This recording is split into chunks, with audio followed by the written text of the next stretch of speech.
এই যে বন্ধুরা, এই চাল ভিজিয়ে রেখেছিলাম। এই চালটা এখন আমি মিক্সিতে কুটে নিয়ে আসবো, আর ওদিকে রান্না হতে থাকবে, চালও কোটা হবে আমার।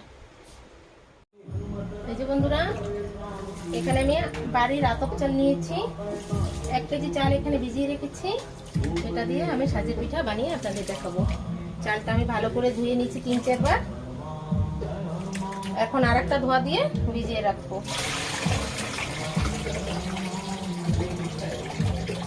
এটা বাড়ির আমাদের ক্ষেতের চাল, আতপ চাল, এটাই আমি ভিজিয়ে দেবো।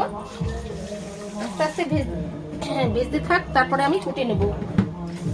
কেনা গুঁড়িতে সাজের পিঠা ভালো হয় না, এটা আমি নিজে কুটে নেব। এই যে চালটা এখানে ভিজিয়ে রেখেছি।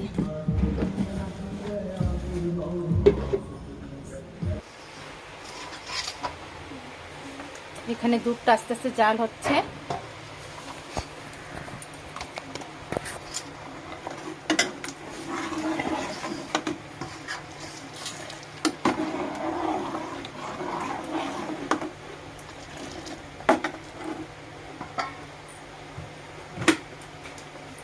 এই যে বন্ধুরা, শীতকাল তো এসে গেছে, একটু পিঠা পায়েস খেতে হয়।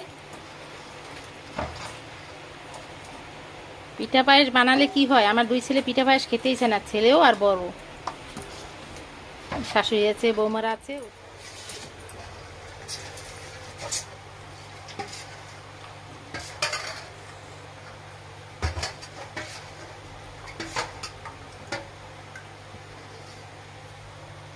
এই যে বন্ধুরা, পিঠাগুলো ভেজে নিচ্ছি।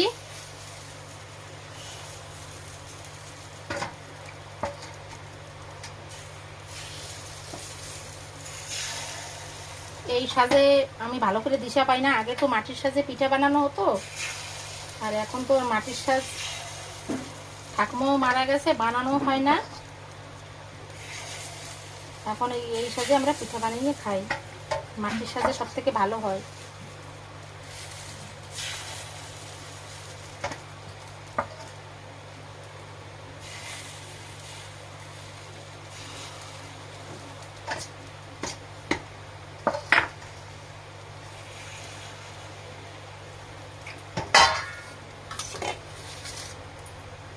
আগে তো চুলায় বানানো হতো, চড়া জাল দেওয়া হতো, আর পিঠায় কত সুন্দর একটা আওয়াজ উঠে যেত। এই যে পিঠাগুলো ভাজছি, আর এই দুধের ভিতর ভিজিয়ে দিচ্ছি। এই যে বন্ধুরা, ঢাকনার উপর থেকে দেখাচ্ছি, এই যে পিঠায় কত সুন্দর বুড় বুড় বুড় বুড় করছে। এই দেখেন, মাটির সাথেও এরকম সুন্দর মানে আওয়াজ উঠে যায়। ঢাকনার উপর থেকে দেখা যাচ্ছে। এই যে একটু তলায় কি সুন্দর একটু দাগ দাগ দাগ করে নিচ্ছি। এই দেখেন বন্ধুরা, মাটির সাজ হলে কত ভালো হতো। এগুলো থাকে, এগুলো ঠান্ডা না। আরো পিঠা ভাজবো আর দুধের ভিতরে ভিজিয়ে দেবো।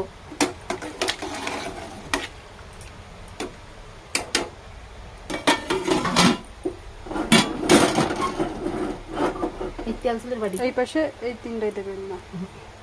আর তেল দাও লাগবে, আড়াই কেজি নেই বাড়ি। কি করছেন, ওই বাড়িতে না হইলে হবে না, কই একটু দিতে হয় হালকা হালকা। এই 3টাই দেবেন না, এই কোনার 3টাই। আর ধ্যান। এই যে বন্ধুরা, এই দেখেন পিঠাগুলো কত সুন্দর ই হয়েছে, ফোট কেটেছে। এই দেখেন, এরকম করে করে সব পিঠাগুলো আমি বানিয়ে নেব। এই দেখেন কত নরম হচ্ছে। আর এইখানে দুধের ভিতরে ভিজিয়ে দিচ্ছি। এই যে দুধের ভিতরে ভিজিয়ে দিচ্ছি।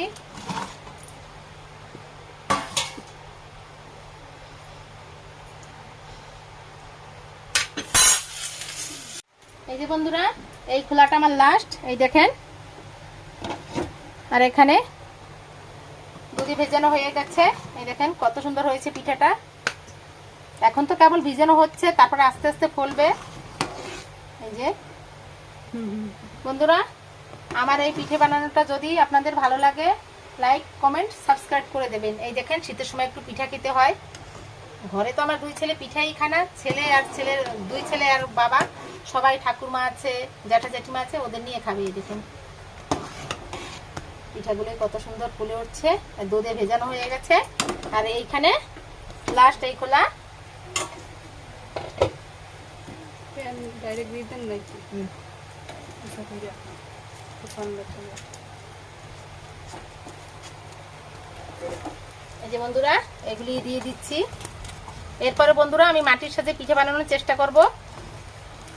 মাটির সাথে চুলোয় দিলে বেশ চারিদিকে জাল ভালো হয়, পিঠেটাও ভালো হবে। এর তো গ্যাসের উপরে ভালো করে জাল উঠতে চায় না। বন্ধুরা পিঠা তো ভিজানো হয়ে গেছে, আর একটু কনটেক্স মিল্ক দিয়ে দিচ্ছি এর ভিতরে স্বাদের জন্য। দেবো আদা দেন। আদা, এমনিতে দুধে মিষ্টি হয়ে গেছে অনেক, দুধ চিনিতে।